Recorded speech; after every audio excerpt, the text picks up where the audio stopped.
I guess you'll know for sure once we've played a few games. It's we try to simulate where we're going to be during games as far as coaches and how we're going to give signs and how we're going to do things through our inner squads. But I guess until you do it on the big stage, everybody, all of us, it's going to be new.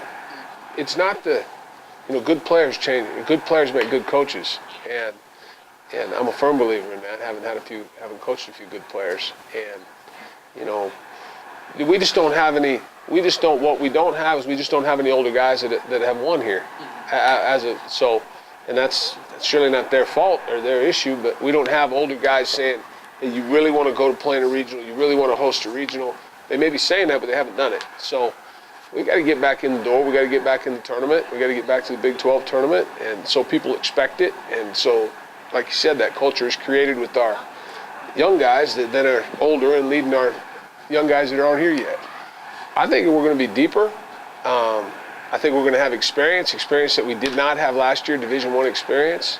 I think we have more competition for weekend, jobs for Friday, Saturday, and Sunday starters. So I think that's good. I think that because we're going to be faster and we're going to play better defense, we're going to cover more ground. That's going to help our pitching, and I think our pitching is going to be good. I think we'll surprise some people with our depth. I think that if you got a guy that's really confident left fielder and he runs in and catches a ball, that a guy that's not such a confident left fielder plays on a bounce. It's a difference between 90 feet, a base hit, and an out. And it's a big difference, especially when there's men on second and third and 2 outs, and your left fielder just runs in and catches it and the inning's over, versus a situation where your left fielder just backs up, plays it on a hop, 2-run score, and, they're earned runs. They count as earned, and just two different players. And we've got good athletes in all, and we have more than 3. We've got 6 or 7 guys we were talking about this morning. We can play 4 different guys in center field and feel like we're pretty good out there. So, we're counting on those guys making the plays they're supposed to make and getting us off the field, and not just making the routine and the good plays, but we want to make a great play a day. So, a game changer. Yeah. Well, I think we're going to generate some runs by being disciplined at the plate. We're going to swing at strikes. If you're going to walk us or you're going to run the count deep on us, we're going to be in business. We're going to try to see pitches. We're going to try to run starters out of pitches and get them out of the game and get in the bullpen. We can run some left-handed hitters at you that maybe we couldn't last year against a right-handed starter. We can go 6 or 7 left-handed hitters in the lineup if we choose to. We are starting to show the signs of being a good base running team and being able to not just steal a base but go from first to third and run on and move up on balls that we should move up on, balls in the dirt and those things. I think that we're going to have, I don't think we're ever going to have, at least this year, we're not going to have, by any means power 1 through 9 in the lineup, but, our goals are to set Richburg up with men on base as many times as we can. I mean, that's an offensive goal every week, every day. Let's make sure Richburg gets 2 or 3 at-bats with men in scoring position, and that's what we're trying to do.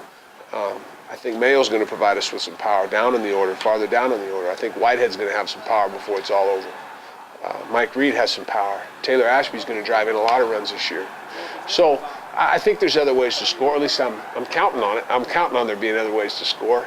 And we will be a team that'll be dangerous. If you walk the leadoff guy or you kick a ball or 2 and you get us going, I think we're going to be tough.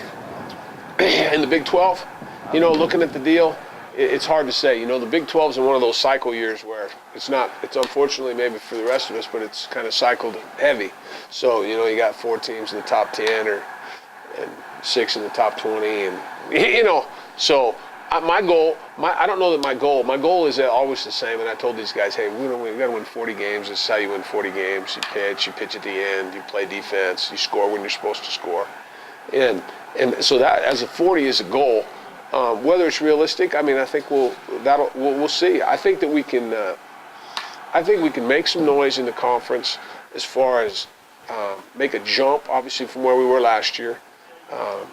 I'd like to see us get in the Big 12 tournament. I really would. I've never been to Oklahoma City for that, and I want to go. And then if you get your club into the middle of April and you've been playing pretty well, and guys start believing, like you said, with the culture, then maybe you make a move. Whether we have the ponies to do that on a given day, every day, we're going to find out soon.